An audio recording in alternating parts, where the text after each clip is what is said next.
మీ పిల్లలు maths science లో dull గా ఉన్నారా? 100% మార్క్స్ కావాలంటే ఆన్లైన్ ట్యూషన్ ట్యుటోరిక్స్ లో జాయిన్ అవ్వండి. సభ్య సమాజం మొత్తం సిగ్గుతో తలదించుకునేలా ఆంధ్రప్రదేశ్ చిత్తూరు జిల్లా నారాయణపురంలో ఒక ఘటన చోటు చేసుకుంది. తీసుకున్న అప్పు తిరిగి తీర్చలేదని ఒక మహిళను చెట్టుకు కట్టేసి మరీ ఇష్టానురీతిలో కొట్టారు. ప్రస్తుతం ఆమె హాస్పిటల్లో చికిత్స పొంది ఇప్పుడే బయటకు వచ్చింది. ఒక్కసారి ఆమెతో మాట్లాడదాం. అమ్మా అసలు ఏం జరిగింది? కొట్టే అంతటి పరిస్థితులు ఎందుకు వచ్చాయి? చెట్టుకు కట్టేసి ఎందుకు కొట్టారు? అది కూడా మీ చిన్న పిల్లోడు పక్కనే ఉన్నప్పుడే కొట్టారు అని అంటున్నారు. ఏం జరిగిందమ్మా అసలు? మా ఇంటి ఆయన 50,000 అప్పు తీసుకున్నాడు మేడం. ముందు మళ్ళీ ఆ అప్పుకి ఇచ్చిందని తిరిగి లేదు. మీ భార్యని పిలుచుకుంటారా, సంతకం పెట్టించుకొని 80,000 ఇస్తాము, లోన్ వచ్చింది అన్నారు. నేను పెట్టును, నువ్వు ఎక్కడికైనా వెళ్ళిపోతే నన్నే పట్టుకుంటారని నేను అడిగినాను మా ఇంటి ఆయన్ని. చెప్తే కూడా వినలేదు. నాతో కష్ట సుఖాలు పంచుకునే దానివి అయితే నువ్వు నాకు సైన్ చేస్తావు అని అన్నాడు. సైన్ చేసి తీసుకున్నాయి. ఇలా అవుతుందని నాకు తెలియదు, ఈ న్యూస్ అది జరుగుతుందని నాకు తెలియదు. ఆ 80,000 కోసం నేను తీసుకుంది 80,000. 80,000 కోసం మా పిల్లల టీసీకి వస్తే స్కూల్ ఓపెన్ అయింది, అమ్మోళ్ళ ఇంట్లో చేరుస్తామని వచ్చినాను. టీసీ చింపేదానికి చూసినారు. టీసీ చింపేస్తారని వేసి పట్టుకుంటే శారీని అంతా లాగి తీసుకెళ్లి చెట్టుకు కట్టేస్తారు. వాళ్ళ ఇంటి ముందరే రోడ్డు పక్కనే నా కొడుకు పోయి కాళ్ళు పట్టుకున్నాడు. అమ్మని పట్టుకున్న పిల్లాడిని ఈడ్ చేసి. ఎంత ఉంటుందమ్మా మీ అబ్బాయి వయసు? ఎంత ఉంటదమ్మా? 5 ఏళ్ల వయసు. ఏ క్లాసు? 5 ఏళ్ల వయసు. 5 ఏళ్ల వయసు పిల్లోడు వెళ్ళి కాళ్ళు పట్టుకున్నా కూడా వదలలేదు. వాళ్ళు మనుషులా పశువులా అమ్మా? పశువులే. ఇప్పుడు కూడా వాళ్ళ అప్పు మేము పెట్టుకోము, ఇస్తాము.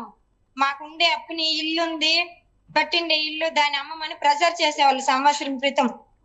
ఫస్ట్ నన్ను బాధ పెట్టినప్పుడు మా ఇంటి ఆయన బాధ పెట్టారు. మా ఇంటి ఆయన తమ్ముడు దగ్గర, తమ్ముడు ముందు చనిపోతాడు, భార్య బిడ్డలు ఉన్నాడు, కూడా పుట్టిన తమ్ముడు కోసం 16 లక్షలు అప్పు చేసినాడు. ఇంకా ఉండే వాళ్ళ దగ్గర మా తమ్ముడు ఈ మారి అప్పు చేసినాడు, ఎక్కువ వడ్డీకి ఇవ్వకండి, తక్కువ వడ్డీకి ఇవ్వండి అనేసి తీసుకొచ్చి 16 లక్షలు. ఫస్ట్ అయితే వాడి నుంచి వచ్చిందే మాకు గొడవలు. సరే నేను మొన్న టీసీ తీసుకొచ్చేదానికి వెళ్తే వీళ్ళు మార్చేసినారు. డబ్బులకు అకృతి పడే వేరే కుట్ర లేదు, మనకు వడ్డీ కట్టలేదు, డబ్బులు ఇవ్వలేదు అనేసి నన్ను లాగి రోడ్డు ఇడ్చి కట్టేసినాడు.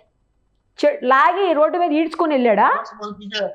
లైవ్ కాల్ కట్ అయింది, అందుకే మనం ఆమె ఫోన్ లైన్లోకి తీసుకున్నాం. ఒకసారి మళ్ళీ మాట్లాడదాం ఆమెతోటి. అమ్మా శిరీష, అమ్మ శిరీష వినిపిస్తుందా నా వాయిస్? కాదమ్మా, మీ మరిది కోసం మీ ఆయన అప్పు చేసిండా? మా మరిది కోసము ముందరికి నిలిచి అప్పులు ఇచ్చే వాళ్ళ దగ్గర పోయి మా తమ్ముడు ఈ మారి చనిపోతానంటా ఉన్నాడు. నా అన్న కాబట్టి నేను ఇస్తాను, వాడు సంపాదించి ఇస్తాడు, వడ్డీ కట్టగలుగుతాము అని చేసినాడు. 16 లక్షలు. 16 లక్షల అప్పు ఏం అవసరం ఉందమ్మా చేయనీకి? మేడం నేను ఇంట్లో ఉంటాను, నాకైతే తెలీదు. ఇప్పుడు నేను ఇంట్లో పిల్లల్ని చూసుకొని నా ఇంటికి నేను ఉన్నాను. అప్పుడు బాగుండే వాళ్ళము. సంపాదించి తీసుకెళ్లి వడ్డీ కట్టేవాడు. ఏం చేస్తాడు మీ ఆయన? డ్రైవర్. మరి నిన్నెందుకు తీసుకుపోయాడు? మీ ఆయన్ని కదా అడగాలి అవతల వాళ్ళు. మీకు అప్పు ఇచ్చిన అతని పేరు ఏంటి? అతను ఏం చేస్తాడు? మా ఇంటి ఆయన సంవత్సరం అట్లా అయింది, తీసుకెళ్లి చెట్లలో గుట్లో బెదిరించేవాళ్ళు. నైట్ ఒక రోజు చూసుకొని వెళ్ళి ఇంట్లో నుంచి బయటకు పిలిచి అట్లా బండిలో కూర్చోపెట్టుకోపోయి గుట్లో కూర్చోపెట్టుకొని, నీకు ఇల్లు ఉంది కదా, కొద్దిగా భూమి ఉంది కదా, దాని అమ్మేసి మీ తమ్ముడికి ఇచ్చింది నువ్వే కదా, మీ తమ్ముడితో మాకు సంబంధం లేదు అట్లా అని అడిగేవారు. అది అంతా నాకు తెలిసి బెల్లం బిడ్డలు గుర్తుకు రాలేదు, ఈ మాట తీసిచ్చిండవు అని అడిగితాను నేను. మా ఇంటి ఆయన అదే మొదలు భయపడుకొని వెళ్ళిపోయాయి. మొన్న నేను వస్తే నన్ను పట్టుకున్నారు. ఎక్కడికి వెళ్ళిపోయాడు మీ ఆయన? మా ఇంటి ఆయన ఉంటే వచ్చిండేవాడు, ఉంటాడు, కానీ వీళ్ళు ఏం చేస్తారని భయం. కాదు, ఎక్కడికి వెళ్ళిపోయాడు మీ ఆయన? ఉన్నాడా ఇంటి దగ్గరే? ఇంటి దగ్గర లేరు. మీ ఆయన లేడు కాబట్టి నిన్ను పట్టుకున్నారా?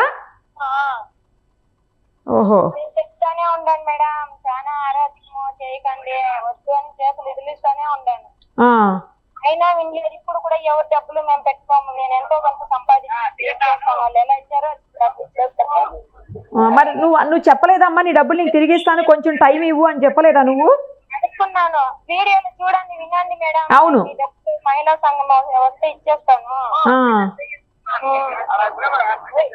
అతను ఏం చేస్తాడమ్మా మీకు అప్పు ఇచ్చి? అతను ఏం చేస్తాడు? ఏం పేరు? అప్పించిన అతను ఏదో వాళ్ళ భార్య ఇస్తారు ముసలావిడికి. పొదుపులో ఉండారు అత్తా కోడలు. ఏదో వ్యవసాయం చేసుకునే వాళ్ళు కూడా. ఎంత వడ్డీకి తీసుకున్నారమ్మా? 10 రూపాయలు వడ్డీ. వాళ్ళు మా ఆయనతో మాట్లాడుకో ఉండారు. 10 రూపాయలు వడ్డీయా? అమ్మో, ఏంది అంత వడ్డీలు ఉన్నాయా మీ దగ్గర? ఎలా మేడం, మా మారి 10 రూపాయలు వడ్డీ అని ఏదో అవసరానికి తెచ్చిచ్చేస్తున్నారు. అంత వడ్డీ కట్టే కానందుకే కదా నేను బయట వెళ్ళిపోయింది. అదేమ్మా, అదే మీరైతే తీసుకున్నది కేవలం 80,000. నేను సైన్ చేసి తీసుకుంది 80,000. ఆ 50,000 దాంట్లో యాడ్ చేసేసారు మేడం. 1.5 లక్ష ముందు 50,000 తీసుకున్నాడు మీ ఆయన. ఓహో, 80,000 తీసుకున్నావు కదా, ఈ 1.5 లక్ష నువ్వే ఇవ్వు.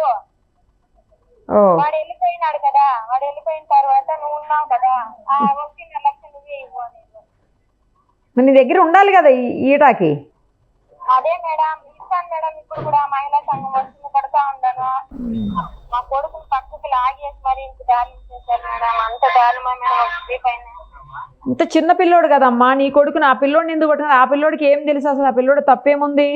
ఆ పిల్లోడిని అంటారు వాడి చేసి వెళ్ళిపోయినాడు, నువ్వు ఎన్ని ఊర్లు రమ్మంటున్నావు అని అడుగుతారు. అయ్యో, కేసు పెట్టారమ్మా మీరు? పెట్టినాం మేడం. మరి పోలీసులు అవతల వాళ్ళని అరెస్ట్ చేయలేదా? అరెస్ట్ అయింది, వెళ్ళిపోయినారు కూడా స్టేషన్. తీసుకెళ్లారా? తీసుకెళ్లారు మదనపల్లి. ఓకే. ఏదైనా కూడా చెట్టుకు కట్టేసి కొట్టడం అనేది దారుణం అసలు. అవును, అడ్డుకోలేదమ్మా ఎవరు అక్కడ మిమ్మల్ని చెట్టుకు కట్టేసి అంత దారుణంగా కొడుతుంటే? ఆ ఊరి వాళ్ళే చూసి చూడనట్లు పోయేవాళ్ళు వచ్చేవాళ్ళు. అప్పుడు ఫంక్షన్ మేడం, నేను వెళ్ళిన సమయంలోనే ఫంక్షన్. ఒక 200 మంది మేడం. ఎంతమంది అమ్మా? ఒక 200 మంది. 2 టెంపోలు పోయింది, కార్లు బండ్లు పోయేవాళ్ళు చూసేవాళ్ళు. ఎవరు గాని ఆపలేదు. ఒక బ్రదర్ వచ్చి ఈ మాట చెప్పు కట్టేస్తారు, ఇది న్యాయం కాదని చెప్పిన తర్వాత సరే వదిలినాము, నువ్వు ఇచ్చేసి తీసుకెళ్ళు అన్నారు. అయ్యో, ఎంతమంది అమ్మా కట్టేసింది నిన్ను? 4. నలుగురు వాళ్ళ మనుషులేనా? వాళ్ళేనా? అందరు వాళ్ళ ఇంట్లో వాళ్ళేనా? తల్లి కొడుకు, తండ్రి కొడుకు, కోడలు కొడుకు, మామ. ఓహో, వాళ్ళ ఇంట్లో వాళ్ళే మొత్తం అందరూ? మా కుటుంబమే. ఆ పెద్దవాళ్ళు కూడా మరి అట్లా కట్టవద్దని చెప్పి వాళ్ళు కూడా కట్టారా? కట్టొద్దని చెప్పాల్సింది పోయి ఒకరికొకరు హెల్ప్ చేసుకున్నారు కదా మేడం. తాడెత్తి వచ్చేది, ఒకరు ఇచ్చేది, ఇద్దరు మంది చెప్పి తీసుకెళ్లేది. దారుణం అసలు. కానీ నాకు ఏమనిపిస్తుంది అంటే ఇంత జరుగుతుంటే కనీసం ఒకళ్ళైనా వచ్చి అడ్డుకుని పక్కకు తీయాలి కదా. ఇట్లా కట్టడం ఏంటి తప్పు కదా అని చెప్పేసి ఎవరు అడ్డుకోకుండా చూసుకుంటా పోతున్నారా? వచ్చిన ఒక్క అతను నేనేమో వీళ్ళు వెనక పంపించారు. దారుణం అమ్మా. ఏదైనా కూడా. నీకు ఒక్కడే పిల్లడా? ఒక్కడే కొడుకా? 2 కూతుర్లు. పెద్ద పాప హ్యాండిక్యాప్ మేడం. ఆ పాప పింఛన్ కూడా పెరుక్కునే వాళ్ళు వీళ్ళు. అబ్బో, ఆ పిల్లకి పింఛన్ వస్తే ఆ పింఛన్ కూడా మళ్ళీ వీళ్ళకి వడ్డీ కింద కట్టేవాళ్ళ మీరు? మా అమ్మని ఏమి అనకండి, మా నాన్న ఏమి అనకండి, ఊరికి వచ్చి వెళ్ళని మమ్మల్ని చూసుకునేదానికి. అలానే ఈ పాప పింఛన్ తీసుకొని స్కూల్ కి వెళ్తే సరే ఎవరు లేరు, మా అత్తగారు చూసుకున్నారు 1 ఇయర్. ఈ పాప చేతిలో నుంచి లాక్కొని వెళ్ళినారు 2-3 సార్లు. అరే, ఇంకో అమ్మాయి ఏం చదువుతుంది? 3వ క్లాస్. చిన్న పిల్లలు అందరూ కూడాను? చిన్న పిల్లలే మేడం. కొడుతుంటే ఏడ్చాడా అమ్మా మీ అబ్బాయి? భయంకరంగా ఏడ్చుంటాడు కదా పాపం. ఏడ్చిండాడు, వీడియోలు వచ్చినాయి కదా. అదే.